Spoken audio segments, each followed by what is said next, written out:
오늘은 앞에 적힌 대로 거듭남과 칭의는 어떤 관계가 있는지, 왜 우리가 이 칭의를 살펴봐야 되는지, 그것에 대해서 여러분과 함께 나눠보도록 하겠습니다. 사실 칭의는 우리가 개입할 여지가 전혀 없습니다. 칭의는 받는 것이지 우리가 만들어내거나 이루는 것이 아니기 때문에 그렇습니다. 그러나 우리가 이 칭의를 살펴봐야 되는 가장 큰 이유는 우리가 왜 거듭나야 되는지, 거듭나면 어떻게 되는지를 알고 소망을 공고히 하기 위함입니다. 그래서 이 칭의도 같이 살펴보는 것이 좋을 것 같습니다. 여러분, 거듭남이 왜 필요하다고 그랬습니까? 사람은 아무리 노력해도 스스로 의에 이룰 수 없기 때문에 그렇습니다. 하나님은 그 본질이 의이시기 때문에 의롭지 않으면, 우리가 의롭지 않으면 하나님과 교통할 수 없을 뿐더러 나중에 하나님과 같이 동거할 수가 없습니다.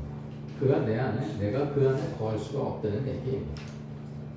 그래서 우리가 의인이 되어야 되는데, 의인이 되려면 우리가 먼저 거듭나야 된다는 얘기입니다. 죄인이 만일에 우리가 거듭나지 않은 채로 죄인이 하나님 앞에 서면 어떻게 됩니까? 죽습니다. 그래서 죄인이 지금의 우리 상태와는 전혀 다른 존재가 필요하게 된 것이죠. 그래서 주님은 우리더러 뭐라고 그랬습니까? 내가 반드시 거듭나야 하리라 하고 말씀을 하신 것입니다. 거듭나지 않으면 하나님의 나라를 볼 수 없다고 말씀을 하십니다. 당연하죠. 우리가 죄인인 상태로 어떻게 하늘에 거할 수가 있겠습니까? 그러나 일단 우리가 거듭나기만 한다면 우리가 죄 없다는 인정을 받게 됩니다. 그것은 성경의 여러 군데서 말씀으로 우리에게 전해져 내려오고 있습니다. 우리가 거듭나면 우리가 의인으로 인정을 받고 죄 사함을 받습니다. 우리가 죄 없다고 인정을 해주시는 것입니다. 그 말은 다른 말로 무슨 말이냐? 우리가 그분의 자녀로 취급을 합니다. 이런 얘기입니다. 그래서 양자의 영이 더한 것이죠. 죄 없다고 인정을 받는 것, 이것이 칭의입니다. 일컬을 칭자, 옳을 의자, 옳다고 일컬어 주시는 것입니다. 우리가 옳은 것이 아니라 옳다고 해 주시는 것입니다. 이 칭이라는 말을 우리가 자주 쓰기는 하지만 명확하게 그 진리를 아는 사람은 별로 없습니다. 그래서 똑같이 그대로 적용을 시킬 수는 없지만 인간적인 측면에서 우리가 이해하기 쉽게 하기 위해서 인간적인 측면에서 한번 이해를 들어보도록 하겠습니다. 지금으로부터 약 200년 전에 프랑스의 대문호 빅토르 위고가 있었습니다. 여러분 잘 아시죠? 그분이요, 35년 동안 마음에 품었던 것을 17년에 걸쳐서 그 마음에 품는 것을 풀어낸 소설이 있습니다. 그것이 무엇입니까? 레미제라블입니다. 우리한테는 장발장이라는 얘기로 많이 알려져 있죠. 저도 초등학교 때는 장발장 책을 이렇게 읽으면 장발장 그래놓고 지은이가 빅토르 위고 이렇게 적혀 있어서 이 책 제목이 장발장인 줄 알았습니다. 그런데 나중에 알고 보니까 책 제목은 레미제라블이었습니다. 이 레미제라블은 불쌍한 사람들, 비참한 사람들이라는 얘기입니다. 이 시대적인 배경은 프랑스 제2차 혁명을 배경으로 하고 있습니다. 18세기, 19세기에 걸쳐서 유럽에는 크고 작은 많은 혁명이 일어났습니다. 주로 농민들과 근로자들을 중심으로 일어난 혁명들이죠. 프랑스에도 똑같이 크고 작은 혁명들이 많이 일어났는데 그 중에 세 개의 혁명이 손을 꼭 쥐고 있습니다. 첫 번째는 프랑스 대혁명이라고 불리는 1789년에 일어났던 프랑스 대혁명. 두 번째는 1830년에 농민들이 근로자들이 들고 일어난 혁명.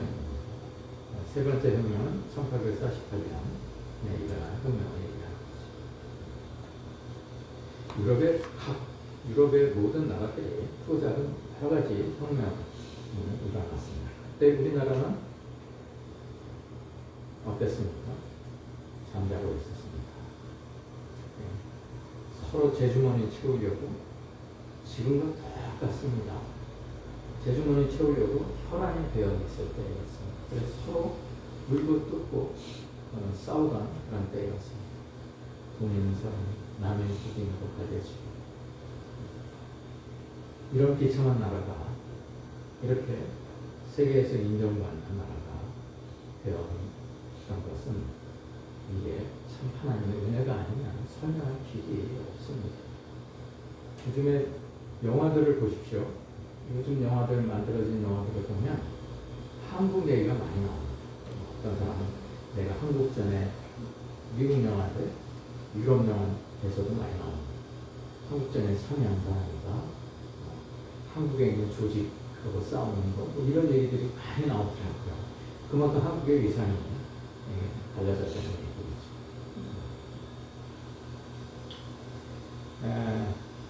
이 빅토르 위고가 레미제라블이라는 소설을 썼는데요. 우리는 굉장히 그 초등학교 때 아주 얇은 책으로 그냥 읽고 말았습니다. 그런데 이 책은요, 그 얇은 책이 아니고요.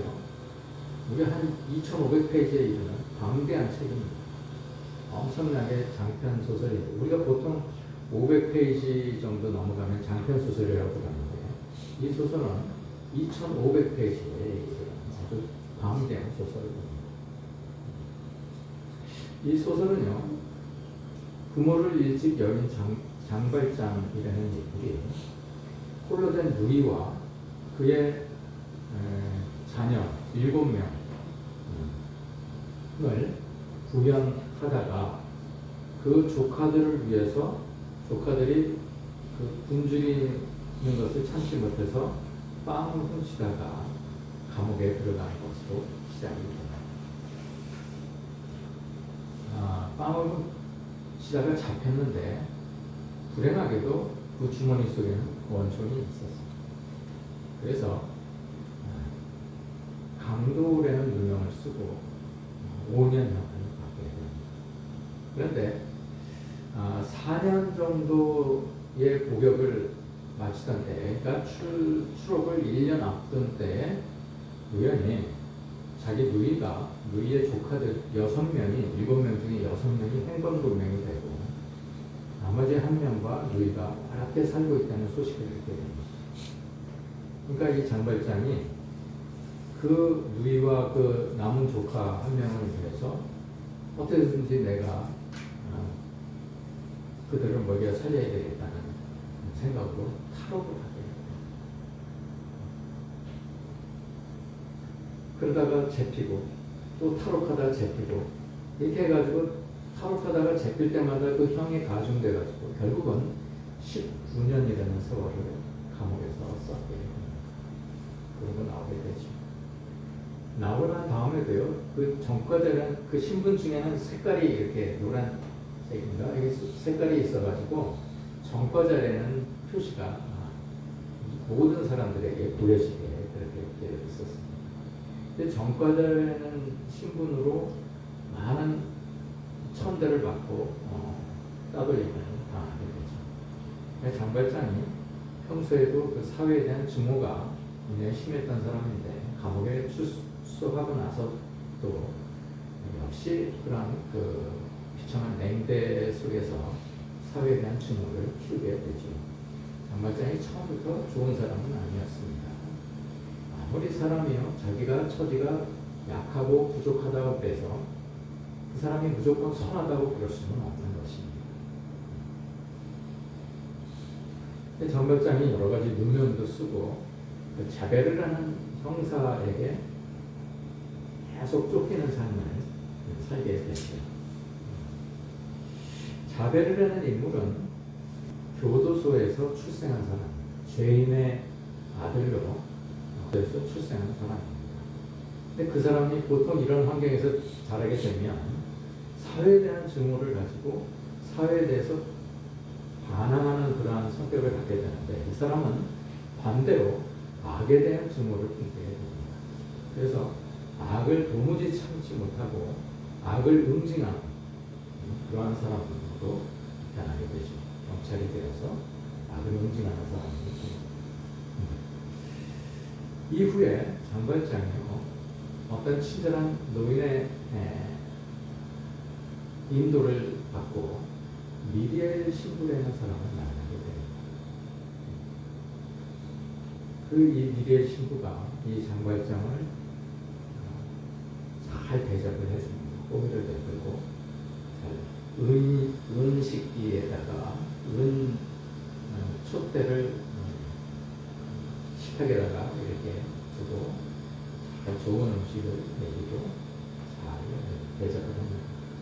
그런데요, 이 장발장이 처음 이렇게 느껴보는 이런 그 환대에도 불구하고 그 마음속에 있는 증오심 때문에 잠재된 그 증오심 때문에 결국은 그 은식기를 훔쳐서 도망을 가게 됩니다. 불행하죠. 그런데 중간에 얼마 가지 않아서 잡히고 납니다. 그 신검문에 걸려가지고 그 보따리를 이렇게 풀려보니까 은식기가 나오니까 너 이거 어디서 났어? 경찰이 물어봅니다. 그러니까 신부가 줬다고 거짓말을 들려줍니다. 그러니까 내가 신부를 불러가지고 경찰이 그럽니다. 내가 신부를 불러가지고 확인을 해봐야 되겠어. 그리고 신부를 부릅니다. 근데 신부가 왔는데 은촛대를 가지고 그랬죠. 또 내가 이 은촛대도 가져가라고 그랬는데 왜 이건 안 가지고 갔어? 이거 마저 가지고 가. 이러고 얘기를 해줍니다. 장발장이요 이때 큰 마음의 변화를 겪게 됩니다. 그리고는 나중에 그 은식기와 은촛대를 팔아가지고 그 돈으로 자금을 삼아서 공장을 만들고 공장을 운영해서 백만장자가 됩니다. 백만장자가 되고 난 후에도 이 장발장은 불쌍함으로 소외된 여러 이웃들을 잘 구제를 해줍니다. 선행을 베풀고 그들의 모든 어려움을 챙겨주게 됩니다. 그 바람에 이 도시가 생기를 찾게 됩니다. 그리고 다시 죽어가던 그 도시가 부활하게 됩니다. 부흥하게 됩니다. 그 결국은 어떻게 됩니까? 이 장발장이 그 도시의 시장이 되죠. 근데 시장이 되니까 시장 일에 전념을 해야 되지 않습니까? 그러니까 그 공장을 그 공장 직원들에게 맡기고 그리고 자기는 시장 일에 전념하게 됩니다. 그런데 이 자기가 없는 사이에 공장에서 한 가지의 사건이 일어납니다. 그것은 딸을 혼자서 키우던 엄마, 판팅이라는 엄마가 그 공장에서 근무를 하고 있었는데 그 공장 직원들의 누명을 쓰고 매춘부라는 누명을 쓰고 그 공장 직원들에게 따돌림을 당하게 됩니다. 그 결국은 그 공장 간부, 공장장과 그 공장 간부들에게 모함을 받아서 쫓겨나게 되죠. 쫓겨나서 진짜로 매춘부가 됩니다. 이 사실을 나중에 그 장발장이 알게 됩니다.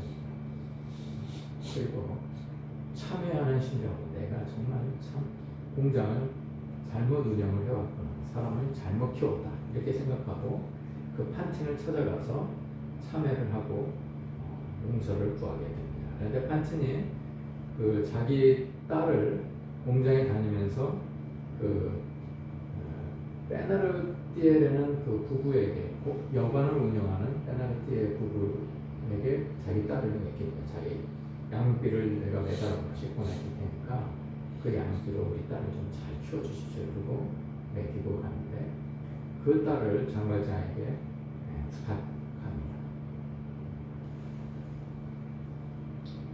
그리고는 이제 판틴은 죽게 되는데 이 딸 이름이 코제트. 이제 이 코제트를 찾아서 장발장이 잘 키우기로 합니다. 그때 마침 무슨 일이 일어났냐면 이 자베르가 그 다른 이제 이 누명을 쓰고 누명을 쓴 그 장발장을 체포하기 위해서 뒤쫓다가 이 시장이 장발장인 것 같다라는 의심을 품고 계속 그 수사망을 좁혀오게 됩니다. 그런데 다른 도시에서 장발장이라는 사람이 잡힙니다. 그러니까 이 자베르가 시장한테 와서 그렇게 얘기를 합니다. 이 도시에서 장발장이라는 사람이 잡혔습니다. 나는 당신이 장발장인 줄 알았습니다. 내가 잘못 판단했으니까 나를 해고시켜 주십시오. 이렇게 이 시장한테 와서 얘기를 합니다. 장발장이 그 소리를 듣고 번민에 빠집니다. 다른 사람이 또 억울한 누명을 쓰게 되었구나. 이렇게 생각하고 내가 가서 자수를 해야 되나? 아니면 내가 모르는 채 하고 그냥 여기서 선행을 행함으로 인해서 다른 불쌍하고 어두운 사람들을 위해서 내가 다시 일을 할 것이냐? 이런 고민을 하게 됩니다. 그러다가 결국은 그 재판장에 참여하게 되죠. 그래서 자기가 장발장임을 밝힙니다. 그 장발장이 이제 거기서 잡혀서 감옥에 들어가게 되는데 이 장발장이 거기서 또 탈옥을 합니다. 왜 탈옥을 했겠습니까? 코제트를 위해서 탈옥을 합니다. 코제트를 잘 자기가 책임지고 키워주겠다고 약속을 했기 때문에 그랬습니다. 그래서 이 코제트를 데리고 그 베나르띠의 그 부부는 여관을 운영하고 있었는데 정말 가증스러운 인물입니다. 돈밖에 모르는 사람이었고 수단과 방법을 가리지 않고 돈이라면 어떤 수단을 써서라도 취하고 마는 그런 사람이었습니다. 당연히 판틴에게 매달 양육비를 받으면서도 그 코제트는 하인처럼 노예처럼 부려먹었죠. 그런데 장발장이 데리고 가겠다고 그러니까 또 많은 돈을 요구하게 됩니다. 그래서 장발장이 그 요구하는 대로 돈을 다 치러주고 코제트를 거기서 빼냅니다. 그리고는 자기는 이제 탈옥한 신분이기 때문에 사회에 나오지는 못하고 이제 수녀원에 숨어서 살게 됩니다. 그 몇 년이 지난 다음에 이제 1830년 혁명이 일어나게 되는 거죠. 그래서 혁명군에 가담한 그런 마리우스 청년하고 이 코제트가 사랑에 빠지게 됩니다. 그런데 이 혁명군이 위험에 처하게 됩니다. 그래서 정부군에게 찾고 그 수세에 몰려서 몰살 지경에 이르게 됩니다. 그런데 나중에 장발장이 코제트가 그 혁명군에 있는 마리우스라는 청년을 사랑하는 것을 알고 그 마리우스를 그 아수라장에서 구출하기 위해서 그 혁명군에 속에 들어갑니다. 그래서 총에 맞은 그 마리우스를 나중에 살려서 하수구를 통해서 구해내게 되고 또 그 안에서 어떤 일이 있었냐면 자베르라는 형사가 그 혁명군의 뿌리를 뽑기 위해서 가장을 하고 그 세작으로 간첩으로 스파이로 그 혁명군 속에 들어가게 되죠. 그러다가 나중에 걸립니다. 그래서 사형에 처하게 되는데 장발장이 내가 처치하겠다고 그렇게 자청을 하고 나가서 외진 곳에 데려가서 먼 곳에다가 총을 쏘고 풀어주면서 장발장이 내가 몇 날 며칠에 어느 광장에 갈 테니까 그때 와서 나를 다시 잡아가시오. 이렇게 얘기를 합니다. 이 자베르 형사가요, 그 장발장의 그 행실, 지난 과거의 그 행실들을 쭉 돌아보게 됩니다. 그리고는 자기가 범민에 빠지는 거예요. 나는 무엇인가? 나는 무엇을 위해서 사는가? 이렇게 생각하게 됩니다. 그래서 이렇게 선하고 착한 사람을 내가 그동안에 별것도 아닌 죄목을 씌워가지고 그를 잡으려고 그렇게 애를 써왔는가? 그러면 나는 이 사람을 잡지 않아야 되는가? 내가 그러면 경관인데 경관으로서 내가 이 사람을 잡지 않으면 내 가치는 무엇인가? 이렇게 고민을 하게 됩니다. 결국은 이 사람이 잡지 않으려면 내가 없어져야 되겠다고 생각합니다.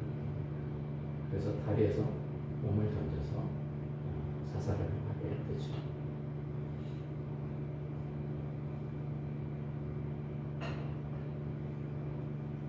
장발장이 칭이 되는 순간 이제 아무도 그를 심판할 사람이 없어지게 된 것입니다. 아무도 그를 죄인이라고 붙잡아갈 사람이 없어지게 된 것입니다.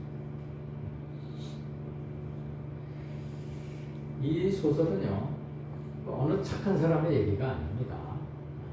감동적인 얘기도 아닙니다. 우리는 초등학교 때 이런 소설을 잠깐 일부분을 읽고 그게 소설의 다인 줄을 알고 감동적인 소설로 착한 사람의 얘기로 알고 있는데요. 이 소설은요, 인간은 자신만의 어떤 사연을 가지고 자신만의 가치관을 가지고 자신만의 신념에 따라서 사는, 그래서 그거에 따라서 최선을 다하는 그러한 불쌍한 존재에 불과하다라는 얘기를 알려줍니다. 우리가 증오에서 벗어나 사랑을 배우지 않고서는, 남을 사랑하고 자기를 희생하지 않고서는 그 불쌍한 존재에서 벗어날 수 없다는 메시지를 전해주는 것이죠. 결국 우리 혼에서 벗어나지 않으면 우리는 불쌍한 존재라는 것을 이 소설이 말해주고 있습니다.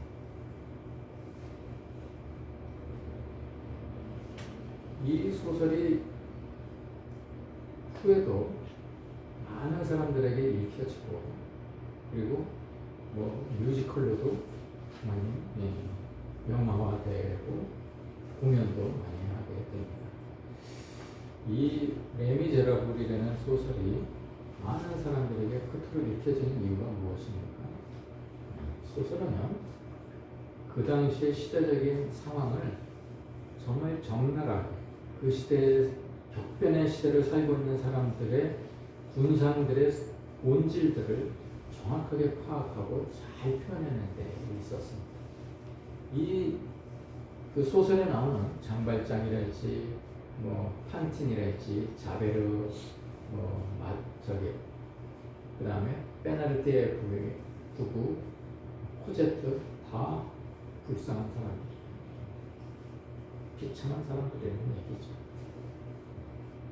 미리엘 신부라는 사람을 동원시켜서 그 사람으로 하여금 장발장을 변화시키게 하고 모든 사람들을 변화시키게 하는 그러한 과정들을 이 소설이 담고 있는 것이죠. 거듭난 이후의 칭이 왜 이것이 필요할까요? 레위기 4장은 이렇게 시작합니다. 여호와께서 모세에게 말씀하여 이르시되 이스라엘 자손에게 말하여 이르라. 누구든지 여호와의 계명 중 하나라도 그릇 범하였으되 만일 기름 부음을 받은 제사장이 범죄하여 백성의 허물이 되었으면 그가 범한 죄로 말미암아 흠없는 숫송아지로 속죄 제물을 삼았다. 여기서 처음 흠없는 말이 나옵니다. 흠이 없는 제물. 만일 흠이 있는 제물을 드리면 어떻게 됩니까? 그걸 제사장은 죽임을 당하겠습니다. 속죄는 이렇게 시작하였으나 인간은 아무리 속죄제를 지내도 그 죄에서 자유롭지 못했습니다. 그래서 하나님은 흠이 하나도 없는 그리스도를 이 땅에 보내셔서 한 사람이 죄를 지어서 모든 사람이 죄에 이르게 만든 것처럼 한 사람이 피를 흘림으로 인해서 모든 사람들의 죄를 사하시려고 했다는 것입니다. 하나님은 이렇게 흠이 없어야 기쁘게 받으십니다. 그래서 우리를 흠이 없게 하셔야 했던 것이죠. 이것이 바로 칭의입니다. 신약 성경에서 말하는 칭의는 헬라어 디카이오라는 말을 썼습니다. 이 디카이오라는 말은 공의를 보이다, 공의를 행하다, 옳게 하다, 옳게 취급하다, 정당함을 입증하다 이런 뜻입니다. 잘 마음에 새겨 두십시오. 사람은 누구나 죄인이므로 하나님께 의롭다 인정을 받을 수 없고 따라서 영생할 수도 없습니다. 구원을 받을 수 없죠. 그 상태로는 영원한 죄와 고통 속에서 살아가야 될 그러한 존재일 뿐이죠. 그런데 그를 옳다고 여겨주시는 것입니다. 영어로 칭의는 justification, 정당화. 영어에서 가장 근접한 단어는 justification입니다. justify, 정당화하다, 옹호하다, 변호하다, 변명하다 이란 말입니다.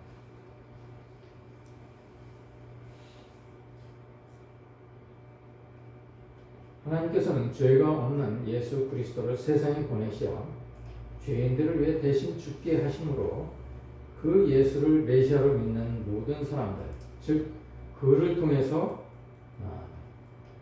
나음을 받는 모든 사람들을 의롭다고 인정해 주셨습니다. 모든 사람이 죄가 없어진 게 아닙니다. 장발장처럼 죄가 있지만 죄를 탓할 사람이 없다는 얘기.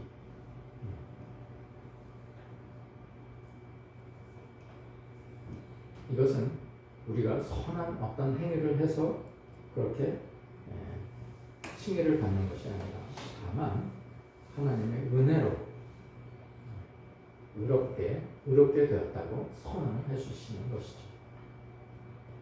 의롭다고 인정을 받는 사람들은 하나님과 직접 교제할 수 있습니다. 죄의 공포에서도 벗어나서 하나님의 크신 축복에 참여할 수도 있게 됩니다. 그러면 거듭남과 칭의는 본질적으로 무엇이 어떻게 다릅니까? 굳이 우리가 거듭나게 해주셨으면 됐지 뭐 칭의라는 과정을 겪어야 될 필요가 뭐가 있습니까? 대체 무엇이 다르기 때문에 이러한 칭의라는 과정을 겪게 되는 것일까요? 거듭남은 우리가 하나님과 동화된다는 것을 의미합니다. 거듭남은 우리가 하나님을 닮게 된다는 것을 의미합니다.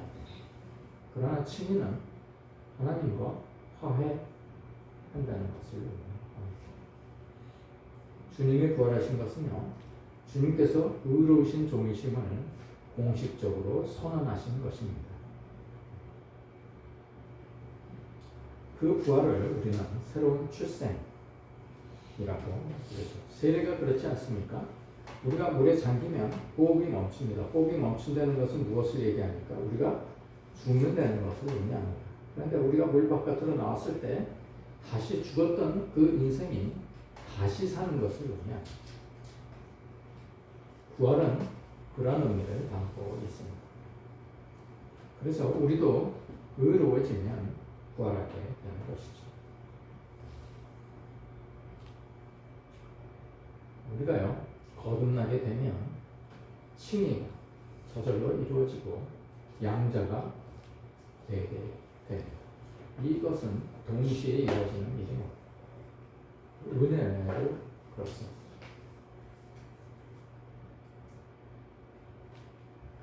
그러나 더욱 분명하게 말씀드리지만 우리는 거듭나기 전에는 의로워질 수 없습니다. 얼마나 많은 시간을, 얼마나 많은 사람들이 얼마나 많은 노력을 기울여서 의로워지려고 애를 썼습니까? 특히 유대인들은 지난 4,000년 동안 그들이 얼마나 많은 노력을 기울였습니까? 율법에 따라서 행하려고 그 가진 노력을 다 했지. 그러나 이루지 못했습니다. 오죽하면 하나님께서 그리스도를 이 땅에 보내셨겠습니까? 우리는 어떻게 칭의를 받게 됩니까? 윌리엄 맥도날드 목사님은 이렇게 7가지로 칭의를 받는 과정을 설명하십니다. 첫째는 은혜로 우리가 의롭다 하심을 받는다는 얘기입니다. 우리가요 그것을 받을 만한 존재가 되지 못한다는 얘기입니다. 은혜로 받는다는 얘기는 우리가 그럴 자격도 없고 그럴 만한 사람이 못 된다는 얘기. 두 번째는 믿음으로 의롭다 하심을 받는다는 얘기입니다. 우리가 믿음으로 그것을 받아들여야 된다는 의미입니다. 우리는요 거듭나지 않으면 우리의 믿음은 헛믿음이라고 그랬습니다. 거듭난 사람의 믿음은 우리를 구원에 이르게 합니다. 세 번째는 능력으로, 그분의 능력으로, 죽은 자 가운데서 그분을 살리신 그 능력으로 우리를 의롭게 여긴다는 얘기이십니다. 네 번째는 그리스도의 피로 우리가 의롭다 하심을 받는다는 얘기입니다. 그리스도께서 그 피로 우리의 모든 죄의 대가를 치르셨다는 얘기입니다. 믿음입니다. 다섯 번째로 하나님에 의해서, 누구에 의해서도 아니고 우리 힘으로가 아니고 하나님에 의해서 우리가 의롭다 하심을 받는다는 얘기입니다. 여섯 번째, 행함으로 우리가 의롭다 하심을 받는다는 얘기. 여기서 우리가 행함으로라는 말을 잘 새겨들어야 되는데요. 우리가 무슨 선행을 함으로써 우리가 칭이 되는 것이 아니고요. 우리가 선행을 하는 것은 우리가 의롭다 인정을 받았기 때문에 선행을 하신 것이랍니다. 우리가 의롭다는 증거로 선행을 행하게 된다는 것이죠. 우리가요 거듭나서 그 믿음이 우리의 열매로 나타나는 것이죠. 그렇다는 것이지 우리가 어떤 일을 행함으로 인해서 우리가 의롭다함을 얻지 못한다는 얘기,